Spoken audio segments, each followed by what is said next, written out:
2025 ఫిబ్రవరి నెల 4వ రాశి కర్కాటక రాశి. ఈ కర్కాటక రాశి ఫలితాలు ముందుగా మనం చెప్పుకుందాం. కర్కటస్య నిశాకరః. కర్కాటక రాశికి అధిపతి చంద్రుడు.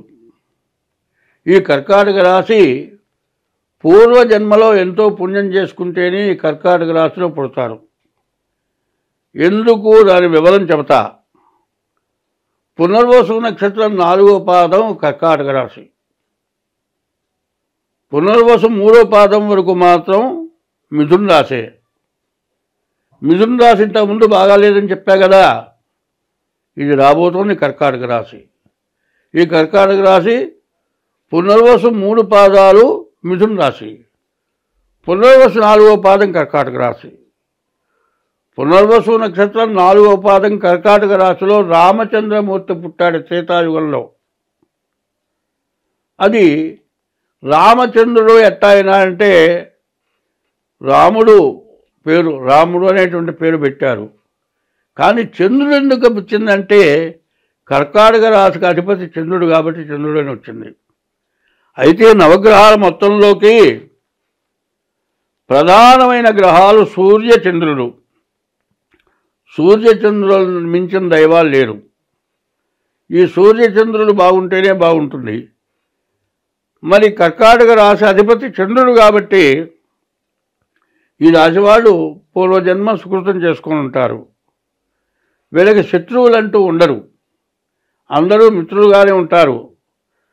శత్రువుని శత్రువుగా చూడరు, మళ్ళీ వాళ్ళతో మంచిగా ఉండటానికే ప్రవర్తిస్తారు.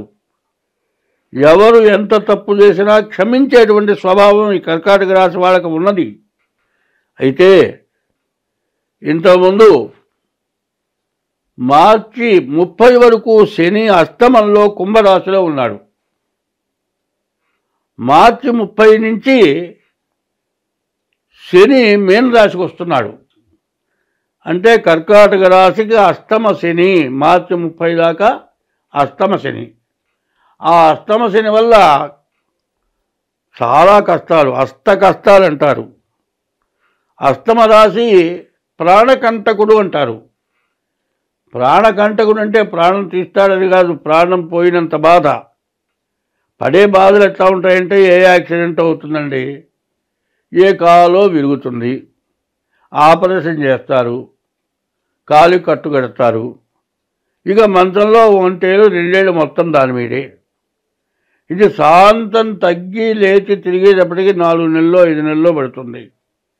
ఈ 4 నెలలు 5 నెలలు మంచం మరణం అంటారు.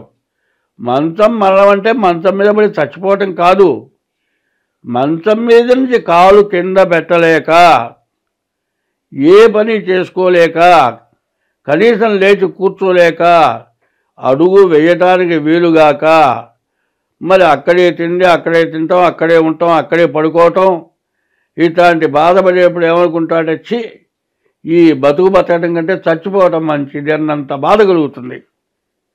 అంత సమస్యలు వచ్చేటువంటి కర్కాటక రాశి మార్చి 30 వరకు ఉన్నది.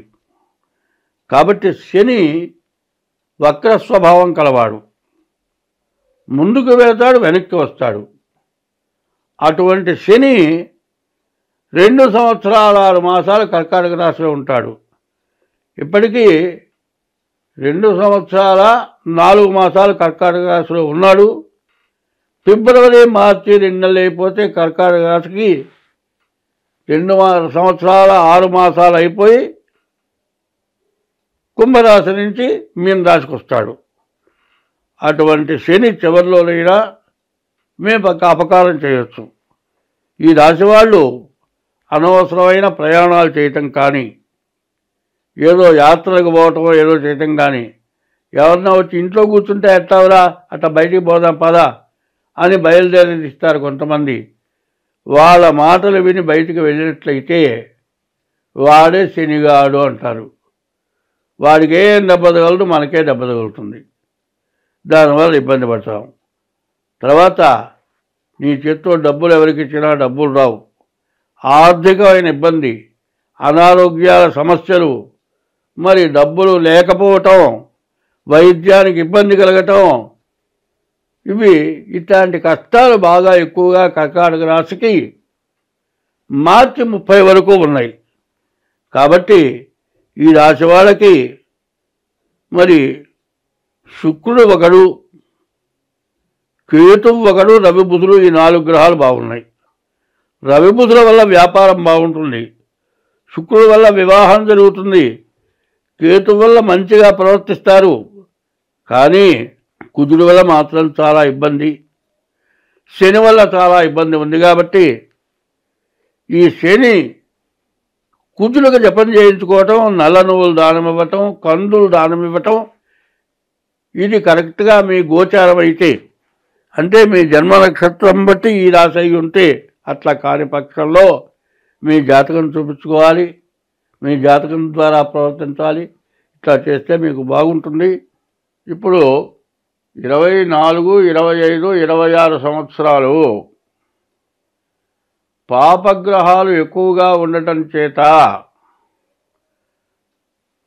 రాజ్య పరిపాలకులకు, ప్రజలకు, ప్రతి జీవరాశికి వాతావరణం వల్ల కానీ, తర్వాత ఒకళ్ళకొకళ్ళకి సత్సంబంధాలు లేకపోవటం వల్ల కానీ సమస్యలు, అనారోగ్యాలు, అధిక వర్షపాతం, మరి రకరకాలైన వాయు కాలుష్యం, తర్వాత నీటి కాలుష్యం, ఇట్లాంటి సమస్యల వల్ల రకరకాలైన వ్యాధులు వస్తున్నాయి.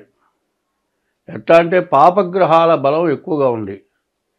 దానివల్ల రాజ్య పరిపాలకులకు కూడా ఒకళ్ళకొకళ్ళు పట్టలేరు. మరి రాజ్య పరిపాలకులు వాళ్ళలో వాళ్ళు గొడవలు పడటం తప్పితే ప్రజలకి అవసరం ఏమిటని చూడగలిగినటువంటి పరిస్థితుల్లో వాళ్ళు లేకుండా పోయినారు. వాళ్ళ తప్పు అని నేను అంటలేదు.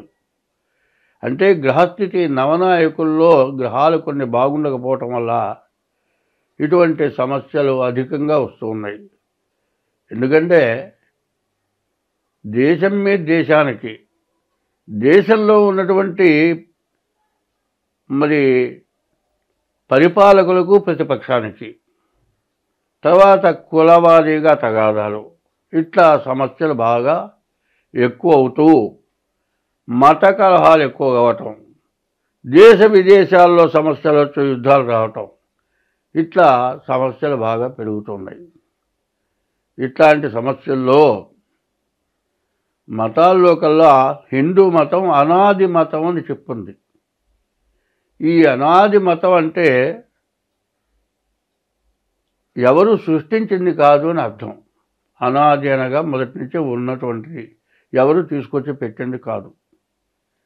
దీంట్లో నుంచి ధర్మశాస్త్రంలో నుంచి కూడా కొంత భాగం న్యాయశాస్త్రం తీసుకొని పరిపాలన జరుగుతుంది.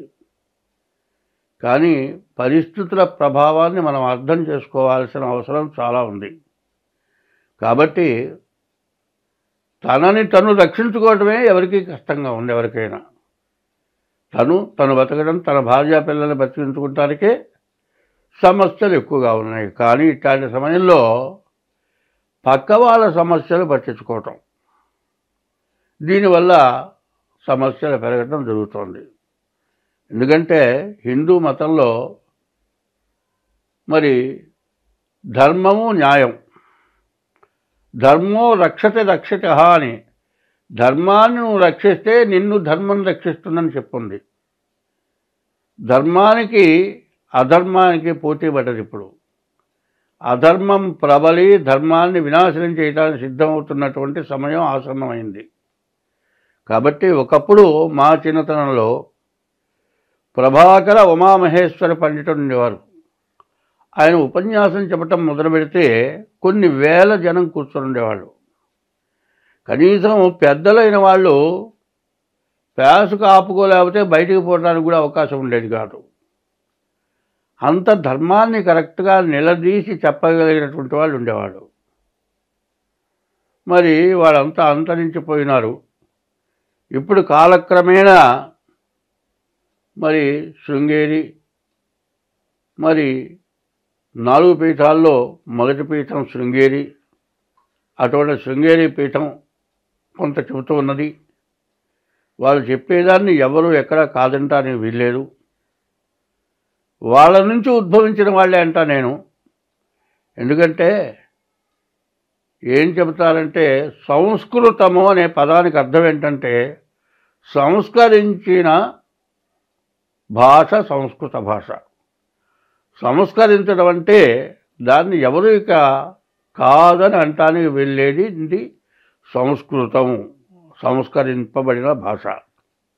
ఒకప్పుడు భాషా ప్రవీణ తెలుగు టీచర్స్ ఉండేవాళ్ళు. ఇప్పుడు బిఏ వాళ్ళు తెలుగు టీచర్స్గా వచ్చారు, ఎంఏ వాళ్ళు తెలుగు టీచర్స్గా వచ్చారు. అయితే అంతకుముందు సంస్కృత పాండిత్యం ఉన్న వాళ్ళే టీచర్స్గా ఉండేవాళ్ళు. సంస్కృత భాష బాగా అమల్లో ఉండేది, బాగా మాట్లాడగలిగేవాళ్ళు. ఇప్పుడు బిఏ ఎంఏలో కూడా కొద్దిగా సంస్కృతం ఉన్నది, కానీ అచ్చగా తెలుగులో చెప్పడం జరుగుతుంది. అటువంటి వాటిల్లో ఇవాళ మహామహులు చాలామంది ఉన్నారు. ఈ మహామహులు ప్రజలకు ఏ విధంగా బోధించాలి అనేటువంటి విషయాన్ని బోధించి జనం నడుచుకునేటువంటి స్థితిలో రాజకీయ నాయకులు, జడ్జీలు, లాయర్లు, పెద్ద పెద్ద విద్యావంతులు అందరూ కూడా వినేటట్లుగా చెప్పగలిగినటువంటి వాళ్ళు బాగా ఇప్పుడు అమల్లో ఉన్నవాళ్ళు ముగ్గురు కనబడుతున్నారు. చాగంటి కోటేశ్వరరావు గారు, గరికపాటి నరసింహారావు గారు, షణ్ముఖ శర్మ గారు. వీళ్ళు ముగ్గురు కనబడుతూ ఉన్నారు. వాళ్ళు చెప్పింది ఎక్కడా తేడా రాదు. స్వస్తి.